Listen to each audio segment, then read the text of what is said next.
Critical level na ang Cagayan River. Dahil po dyan, hindi madaanan ng ilang kalsada at tulay dahil sa baha. Nasa frontline na balitang yan, si Mon Gualvez.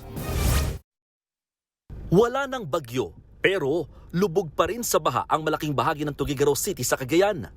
Ang Pinakanawan Macapagal Avenue at Diversion Road halos mabura na sa mapa dahil ilang metro na lang ang nakalitaw. Ang Bunton Bridge na nagdurugtong ng Tuguegarao City at Bayan ng Sulana, isinara na sa lahat ng motorista. Umabot na kasi sa 12 metro ang level ng tubig sa Cagayan River maghapon.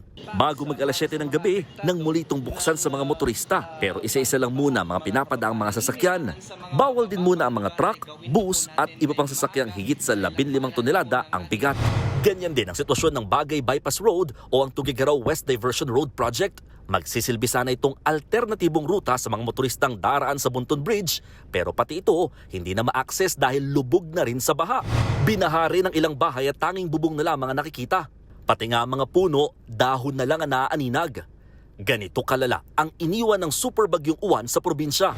Naantala naman ng burol sa Barangay 2, kaya ang mga pulis pinasa ng kabaong dahil abot baywang na ang taas ng baha. Dinala ito sa Barangay San Roque. Sa bayan ng Tuaw, halos buong araw din nalubog ang Barangay Barangquag mula sa umapaw na Chico River. Paghupa ng baha, makapal na putik ang tumambad sa mga residente. Naabutan ng News 5 si Benji Kabunag na iniisa-isa mga nagkalat na debris.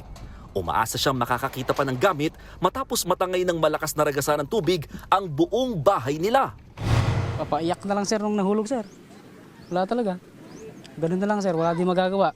Ano po alam kung saan kukuha ng panimula sir. Sir, wala din pagkukunan sir. Wala din sir. Back to zero talaga sir. Ang ilang residente, pinatutuyo na lang ang mga bigas na nalubog sa baha, may maisaing lang.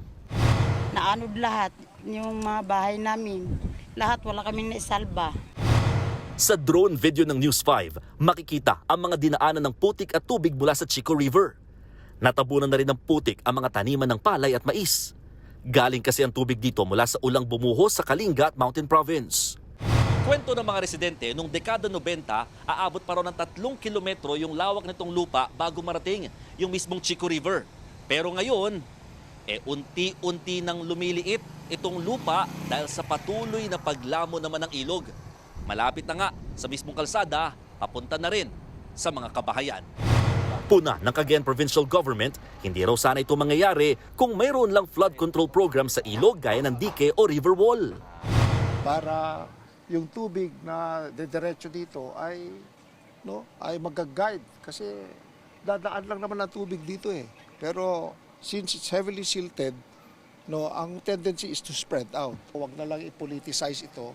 Nagbabalita mula sa frontline, Mon Gualvez, News 5. Mga kapatid, Ed Lingaw po, maging maalam at may pakialam sa mga napapanahong balita sa ating bansa. Para sa mas malilimang pagtalakay at paghimay sa mga issue at headlines, mag-follow at mag-subscribe sa social media pages ng News 5.